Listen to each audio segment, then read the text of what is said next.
আসসালামু আলাইকুম হুজুর। ওয়ালাইকুম আসসালাম। গরু কত দিয়ে কিনছেন? শুকুর ভাই গরু আনছেন কুমড়ি দিয়া? হুজুর আপনার লাগে মিথ্যা তো কমু না, চলে গৌড় মুই সিরিয়াস রিয়াছি। গরু চুরি হয়ে আনছেন? হ্যাঁ এটা কেমন কাম করছেন ভাই? আপনি গরু চুরি হয়ে আনছেন? হুজুর, মুই আসলে কুরবানি দেওয়ার ভাই আনছি গৌড়রে। কোরবানি দিয়ে লাগে আপনি তো গরু চুরি করবেন? আপনার সমর্থনে আপনি কোরবানি দিয়েন না, কিন্তু আপনি চুরি করে কোরবানি দিয়ে লাগবে এই আপনি পাইছেন। হুজুর আমি যাই যে বয়ান করছেন মোর একটা কজ্জে লাগি গেছে।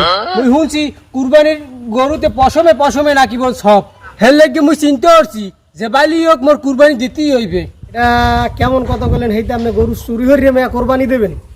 হুজুর মুই হিসাব এবার মিলাইছি, গরু চুরিয়া লইবে পাপ, আবার কুরবানির গরু বলে শুনছি পশম পশমে নাকি বলে সব, তাইলে পাপ আর সব মিলাইয়া ওইবে সমান সমান। মাছ খাই দিয়ে মুই গোস্ত খাম খাও। হর মিয়া, এই মশলা আপনি কই পেয়েছেন? চুরি হলে পাপ হইবে, পশম পশম সব হইবে, এসব মশলা বানান না। যার গরু হেরে দিয়েন দিয়েন যান। আপনারা গোস্ত আমি খাওয়ামু, ঠিক আছে? আপনি গরু দিয়েন যান। তা দিয়া মু হ্যাঁ দিয়েন গরু। হুজুর তাহলে গরু যে থুইয়ে তাইলে তা মরে যে কালকে গোস্ত আমি খাওয়াই আচ্ছা ঠিক আছে, যাই থুইয়ে। হ্যাঁ যান যান।